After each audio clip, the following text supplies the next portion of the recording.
Hola, ¿cómo están? Hoy vamos a iniciar con la unidad 4, el punto de bienes públicos. Para esto es fundamental que tengamos leído el capítulo 9 del libro de Krugman, que es el correspondiente a este tema. En primer lugar, tenemos que preguntarnos cuáles son los tipos de bienes que existen en economía de acuerdo a la clasificación de su naturaleza económica. En este sentido, podemos agrupar, de acuerdo a este autor, a los bienes en dos tipos principales, los excluibles y los rivales.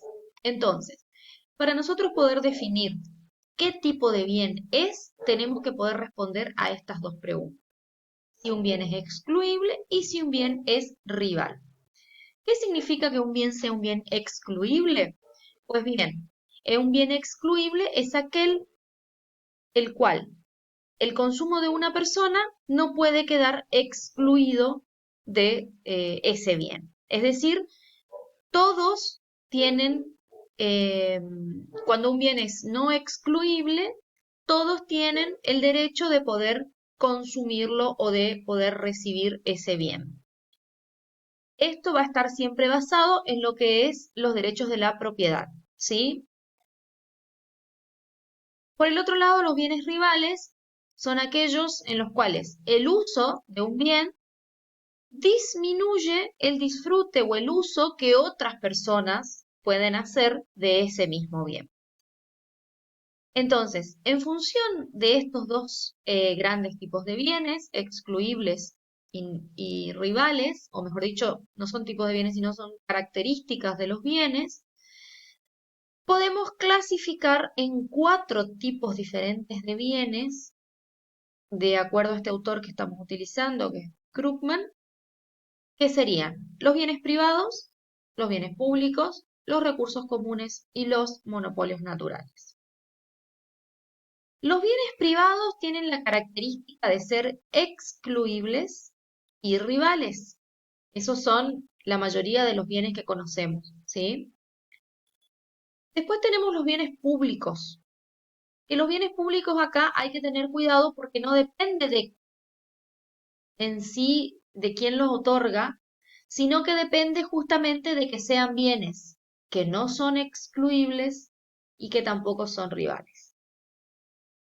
Por otro lado, tenemos los recursos comunes, que sí son rivales, pero no son excluibles.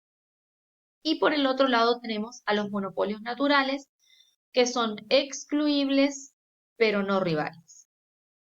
Entonces, estas son las características que tenemos que tener en cuenta siempre para saber si un bien corresponde a alguna de estas categorías. Estaría bueno que vayamos pensando ejemplos a medida que vamos estudiando estos casos teóricos para ver en qué categoría de bien lo podemos clasificar. ¿Sí? Por ejemplo, si yo les pregunto, un automóvil, ¿qué tipo de bien es? Tendríamos que poder incluirlo en algunas de estas categorías. Si les pregunto, una plaza pública, ¿en qué tipo de bien lo podríamos incluir? ¿Sí? Esa es la idea de cómo ir estudiando estos temas. Podemos hacer un cuadro resumen que nos permite mostrar algunos ejemplos, pero la idea, como les vuelvo a repetir, sería que nosotros podemos ir completando con otros casos. Y después, si van quedando dudas respecto a los ejemplos que a ustedes se les ocurre, lo plantean con los profes en el aula virtual. ¿Sí? Entonces, este cuadrito es muy práctico y se describe como sigue. Tiene dos filas y dos columnas, ¿sí? En las dos primeras, en las dos filas aparecen filas si los leemos así, ¿no es cierto? De manera horizontal. Esas son las filas. Entonces allí aparecen si los bienes son excluibles o no. Si son bienes excluibles, pueden ser privados o monopolios naturales, y si no son excluibles, pueden ser recursos comunes o bienes públicos. La otra cuestión del cuadro es leerlo por columna, es decir, de manera vertical. Y también tenemos dos columnas. Si son bienes rivales, tenemos a los bienes privados y a los recursos comunes. Y si no son bienes rivales, tenemos a los monopolios naturales y a los bienes públicos. Entonces, La idea de este cuadro es poder leer filas y columnas de manera cruzada. Entonces, si son rivales y son excluibles, nos correspondería el primer cuadrante arriba a la izquierda, tenemos los bienes privados. El caso de los helados, de ropa, de carreteras de peaje congestionada, o sea, rutas que tienen peaje con mucho tránsito. En el otro cuadrante, arriba a la derecha, tenemos los monopolios naturales, cuya característica habíamos dicho que los bienes no son rivales, pero sí son excluibles. Acá tenemos el ejemplo de la protección contra incendios, de la televisión por cable y de las rutas o de las carreteras con peaje que tienen poco tránsito o no congestionadas. Si tomamos, por ejemplo, acá el caso de la televisión por cable, podemos analizar que no es rival. ¿Por qué? Porque mi consumo no depende, ni disminuye, ni aumenta, ni nada el consumo de cable que haga el vecino o cualquier otro consumidor de cable que pague por ese servicio, ¿sí? Pero sí son excluibles porque justamente al ser un servicio pago, no todos pueden tener acceso al mismo, ¿sí? Eso es como para entender un poquito cómo funciona esta tablita de ejemplos. En el cuadrito, en el cuadrante o el cuadrito de abajo a la derecha tenemos los bienes públicos. ¿Qué son los bienes públicos? Son aquellos que no son rivales ni tampoco son excluibles, como por ejemplo la defensa nacional, los conocimientos, las carreteras o rutas sin peaje no congestionadas, ¿sí? Y acá vemos la diferencia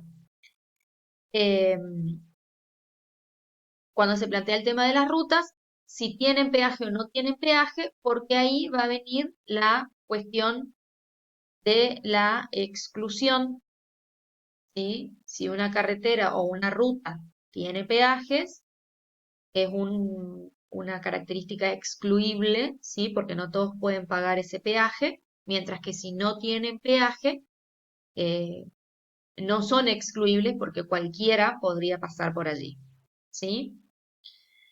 Y por último tenemos en el cuadro de abajo a la izquierda el de los recursos comunes, o sea, los bienes que son recursos comunes, que sí plantean una rivalidad en el consumo, pero que no son excluibles. Y tenemos como ejemplo la pesca en el mar, el medio ambiente y las carreteras sin peaje, pero congestionadas. Una vez que planteamos estos tipos de bienes, aparece en la literatura lo que se llama el problema del parásito, ¿sí? El problema del parásito, o en inglés lo que se llama el free rider, es un agente que recibe el beneficio de un bien, pero que evita pagarlo. ¿Y qué pasa en estos casos? Ese agente económico, va a recibir un beneficio a pesar de no haber hecho nada para lograrlo, o no pagó, o no hizo algún esfuerzo. ¿Por qué? Porque justamente son bienes no excluibles. Entonces, al no poder tener ningún criterio de exclusión, la persona puede acceder al bien más allá de que pague o no, ¿sí? Y este es el caso justamente de los bienes públicos. Si yo no pago mis impuestos, de todas maneras voy a poder acceder a los servicios de la Defensa Nacional, ¿sí? De todas maneras, si yo no pago mis impuestos, puedo circular por una ruta que no tenga peaje. Entonces, ahí está el problema.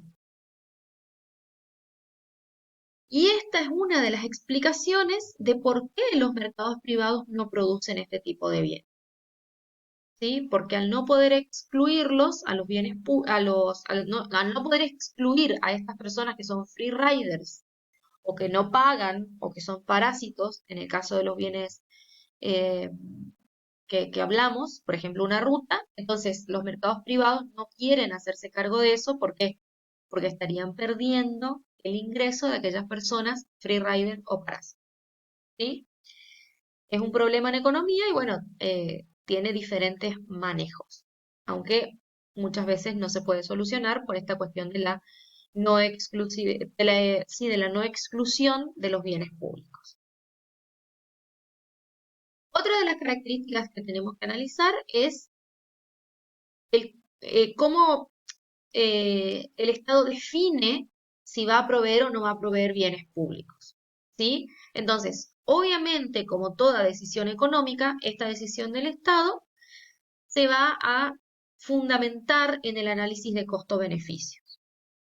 ¿Cómo va a medir eso? Bien, va a comparar los beneficios totales de todos los que usan esos bienes con los gastos que implica proveer y mantener esos bienes públicos, ¿sí? Entonces, obviamente, si el beneficio es mayor que el gasto, el Estado va a proveer ese bien.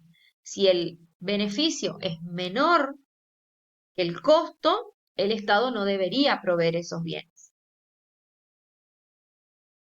Entonces, ¿qué pasa en particular cuando hablamos de bienes públicos?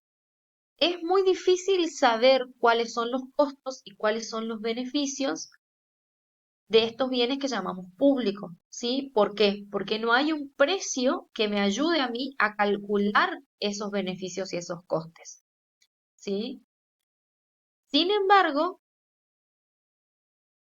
el Estado debe tomar la decisión. Entonces tiene que recurrir a algunas herramientas adicionales para poder calcular estos costos y beneficios. Por otro lado, tenemos la cuestión de los recursos comunes. Los recursos comunes, como dijimos anteriormente, no son excluibles, pero sí son bienes rivales. ¿Por qué? Porque cuando una persona está usando un recurso común, está reduciendo lo que otra persona puede utilizar. Por ejemplo, el aire limpio, el agua, las carreteras que dijimos congestionadas, los peces o cualquier otro recurso natural, digamos, ¿sí? Estos ejemplos de bienes públicos también ya lo vimos. Agregamos ahora, además de Defensa Nacional, la investigación básica, los programas de lucha contra la pobreza.